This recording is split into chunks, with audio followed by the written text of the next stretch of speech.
Good day, everyone. I hope that you're doing well. Here is Sir Don, and welcome to another lesson, an online session for today. Today, we're going to discuss lesson 5 because we have discussed lesson 4 already. And the title of today's lesson is Communicating for a Purpose. I'm sure you're very much aware that whenever we communicate, we have purpose. Katulad nga ng sinabi natin sa mga previous discussion natin, meron tayong intention kapag tayo nakikipag-communicate. At sinabi natin doon sa ating principles of communication that we have to be clear about our purpose. Ano ba yung purpose kung bakit tayo nakikipag-communicate? Ano ba yung intention natin? Ano yung goal natin? We should know by heart our objective in communicating. Today, we are going to discuss this purposes of communication. Ano ba yung mga iba't ibang purpose?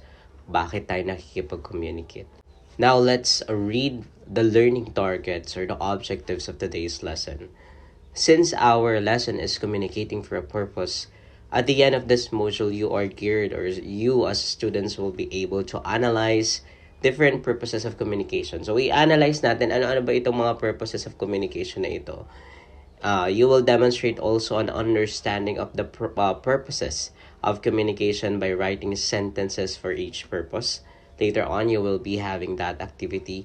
And finally, outline scenarios that are classified into purpose and context of communication.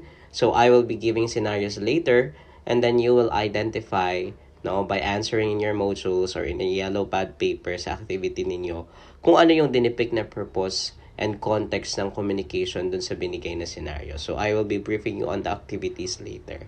But for now, let's proceed here. Okay? Now, I have here a short activity. This is just a reflection activity. You don't have to write your answers on a yellow pad.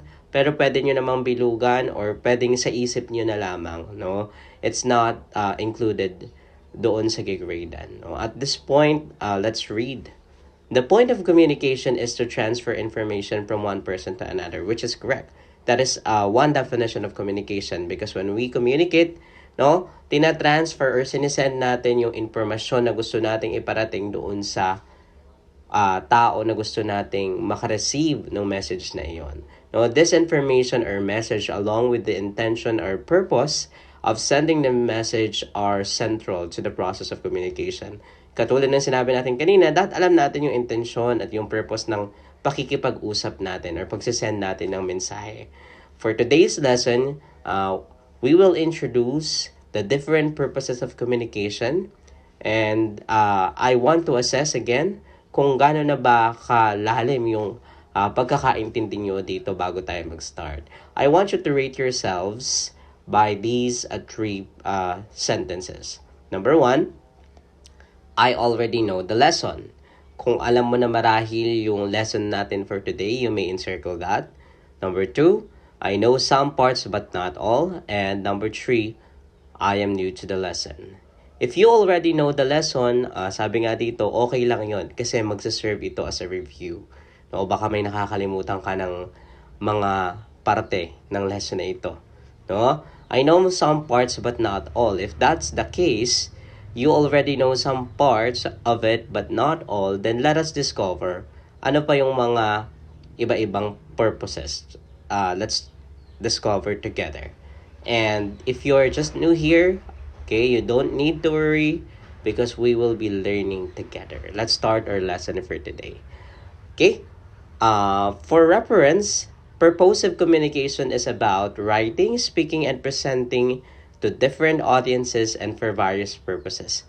I think we have been discussing this during orientation. So, syempre ginigear natin ang kayo bilang mga estudyante dito sa purposive communication to write, speak, present in different audiences for various purposes. Kaya nga purposive communication. And at the end of this semester or this subject, we want to envision that you will develop overall holistically your communicative competence. Now let's proceed to the main discussion of today. Now I have here a chart and you may see that also in your modules. I want you to look at the coach. the content part, there is a diagram there. There's a big diagram there. And pag-aralan natin, ano bang ibig sabihin nito? Again, purposive communication by definition is a flow of information or exchange of messages guided by an awareness of intent and context. So, kapag nakikipag-communicate tayo kasi, katulad ng sinabi natin kanina, meron tayong intensyon at meron tayong context. No, napaliwanag ko naman na yung context, no, sa mga previous discussions natin, o yung iba tinatawag yan na field of experience. Pwede din naman, no, o yung konteksto ng pinag-uusapan natin tungkol ba saan? Ano ba yung background ng pinag-uusapan natin? Ano ba yung purpose natin? Ano yung intention natin? Bakit tayo nakikipag-communicate? Okay? In that note, let us dive into the purposes of communication dito sa unang row, dun sa purpose. Number 1, the first purpose is to inform. Kapag ang purpose mo ay to inform, it means that it is informative communication. If you will read, informative communication is sharing knowledge in an objective and unbiased manner. Okay, focus on the word informative. The root form is inform or to inform. At syempre kapag nag-i-inform tayo, okay, ang goal natin ay makapagbahagi, no, ng information or ng knowledge kung saan itong information or knowledge na ito dahil nag-i-inform tayo ay makatotohanan. Ibig sabihin ito ay factual, data-driven. It means that this is objective. Kaya siya tinawag na unbiased. Unbiased and objective siya kasi nga kapag ka nag-i-inform ka, hindi ka naman nag-i-express ng opinion mo, hindi ka nag-i-express ng emosyon mo, hindi ka nag-i-entertain, hindi ka nagpa-persuade. What we do when we inform is that we give the information or the data or the knowledge, we share that in an objective and unbiased manner. So usually, fact-based yan. Anong example niyan? Ang example niyan ay yung activity sheets ninyo. Para saan ba? Ano ba ang purpose kung bakit natin ginawa yung activity sheets or yung inyong module? Okay? For you to be informed and knowledgeable of the topic or of the content of the subject. No? Para magkaroon kayo ng kopya kung ano yung gagawin. And in that note, the purpose of communication is to inform. Let's give another example. Yung mga data, for example, about sa COVID, for instance, these are for information of the public. So, these kinds of communication, when we try to inform, that is informative. Therefore, the purpose is to inform. Tandaan lang, pag to inform or inform ang purpose, objective ito, unbiased, therefore, knowledge-based and fact-driven. Next, proceed naman tayo sa persuasive or kapag ang purpose ay to persuade. No? When it is persuasive communication is attempting to change the belief of others. Take note of that. Kanina, sa inform or informative communication, we are just sharing knowledge in an objective and unbiased manner. But in here, sa persuasive, tinatry na nating i-persuade, okay, o hikayatin o impluwensyahan na baguhin ang belief ng isang tao o kaya naman ay to make them move. Okay? Let's give few examples of persuasive communication. Yung mga kandidato kapag tumatakbo sila, okay? That is actually an example of persuasive communication.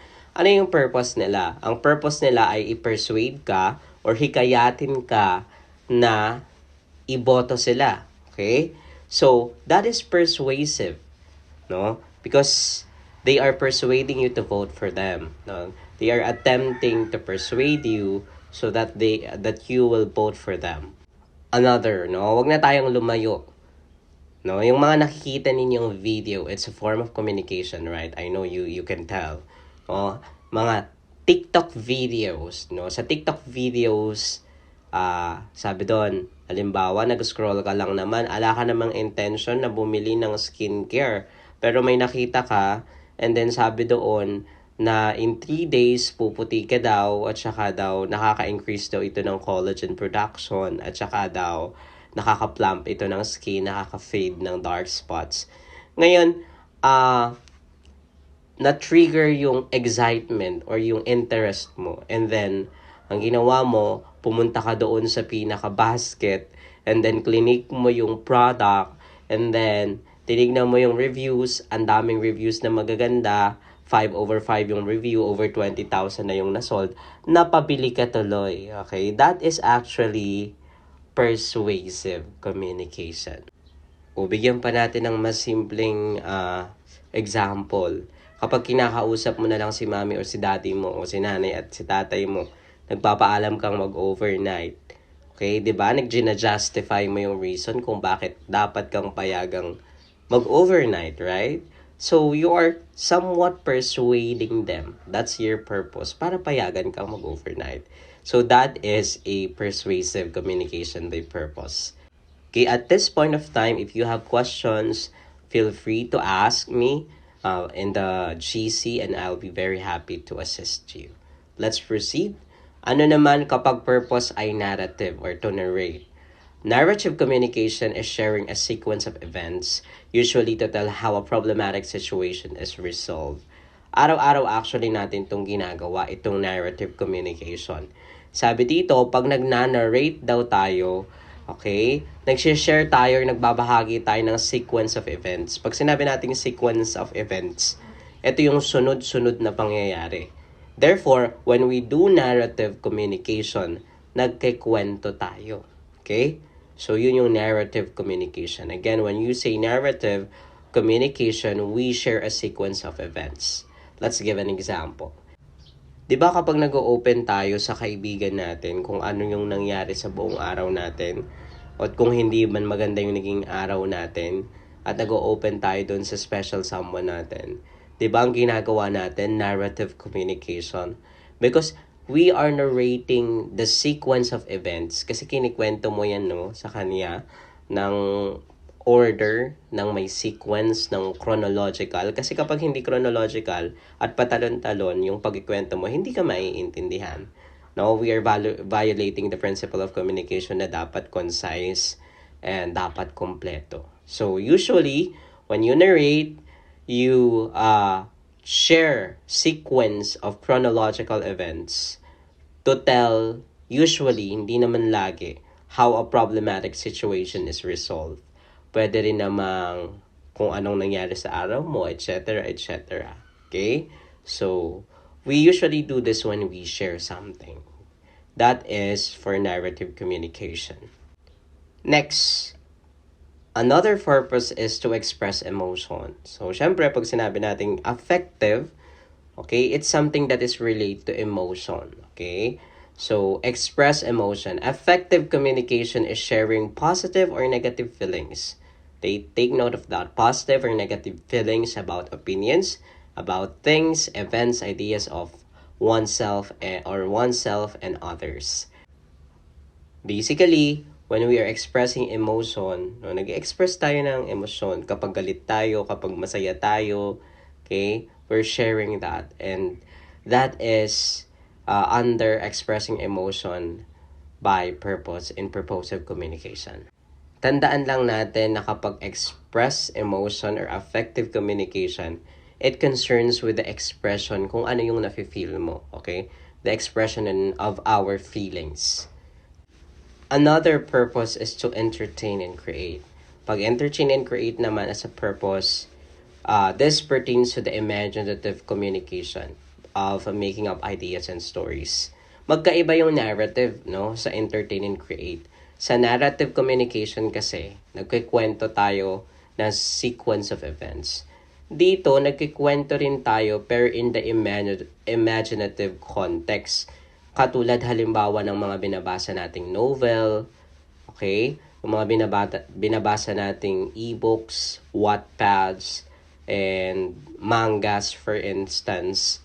Okay, dyan napapasok yun sa entertain and create. So, hindi lang naman in the context of written communication. Pwede rin halimbawa yung mga videos na napapanood nyo sa social media, yung mga blogs na yan or vlogs na yan, na ang intention ay para makapag-entertain ng tao. So that is under entertain and create as part of the purpose of communication. So all in all, we have 5 purposes of communication. Number 1, to inform. Number 2, to persuade. Number 3, to narrate. Number 4 is to express emotion. And number 5 is to entertain and create.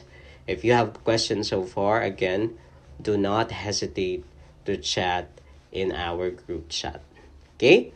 Next, let's proceed to the second row. We have the context. So may tatlo tayong konteksto. Ano ba yung konteksto? Katulad nga ng sinabi ko, mahalaga na alam natin yung konteksto ng pinag-uusapan or konteksto ng komunikasyon. So walang magkakaroon or hindi magkakaroon ng miscommunication or hindi magkakaroon ng misunderstanding.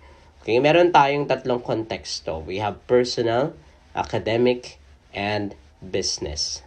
Okay, at the bottom part of this chart, meron tayong notes dyan. So let's discuss this. For personal communication, ang focus niyan ay mag-build at mag-maintain ng relationship. Something personal. Ginagamit natin ang communication or personal communication kapag ang kinakausap natin ay yung mga taong marahil ay malalapit sa atin or personal para sa atin. This is often characterized by informal language. Informal language in the sense na kapag hihiram ka halimbawa ng ballpen sa kaibigan mo, hindi mo naman sasabihin na, "Good morning, Jane. Pwede ba akong makahiram ng iyong ballpen?" Minsan nga, hindi na tayo nagpapaalam. Sasabihin na lang natin, "Hiniram ko yung ballpen mo." And then, we're good. It's because it's personal. No? Sa pamilya natin, sa kaibigan natin, sa mga malilipit natin na tao sa ating buhay. And even the emotional exchanges, andun yun sa personal communication. Kaya nga siya tinawag na personal. Next, if we have personal communication, we have academic communication. Of course, it emphasizes clarity, formality, and evidence-based information aimed to educate. Okay? It aimed at educating or conveying scholarly ideas. Take note of that word, educating. Okay? Academic communication is intended for communication for education. So, exactly yung ginagawa natin ngayon na nagdi-discuss ako, that is an academic communication. As you can see, even sa modules ninyo, mayroong clarity, may formality, evidence-based ito, katulad nga na sinabi natin kanina kapag ang purpose ay informative communication, okay? And in conveying scholarly ideas. So, that is for academic communication. We communicate aiming to educate. Next, we have business. Okay, business communication prioritizes professionalism. So, nandito tayo pag sa business communication, it's on the professional realm, no? On the job realm. Sa trabaho natin or sa business, dyan naman yan nakikita. There should be a clear language to facilitate decision-making, collaboration, and operational success. Aside from that, nabanggit din dyan yung professionalism, efficiency, and goal orientation, utilizing concise and clear language.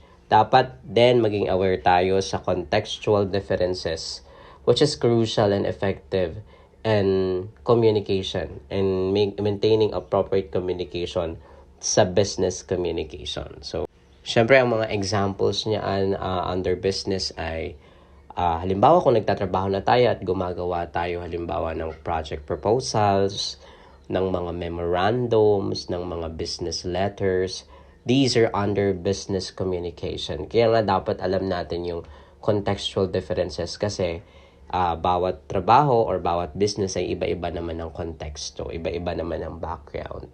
Okay? So, let's give few examples for this. Halimbawa, kung nakikipag-communicate ka halimbawa sa iyong boyfriend or yung sa iyong girlfriend, you're expressing your thoughts about a certain day. So, saan siya mag-fall?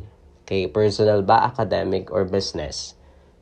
Siyempre sa personal. Okay, pero kayo, kung gagawa kayo ng activity sheets ninyo, ang purpose ninyo ay para ipasa sa akin, saan na siya mag-fall?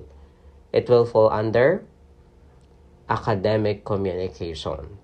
Okay? Ngayon, kunyari, meron na kayong trabaho or graduate na kayo. Okay, let's say wala pang trabaho, graduate na kayo at a-apply kayo ng trabaho.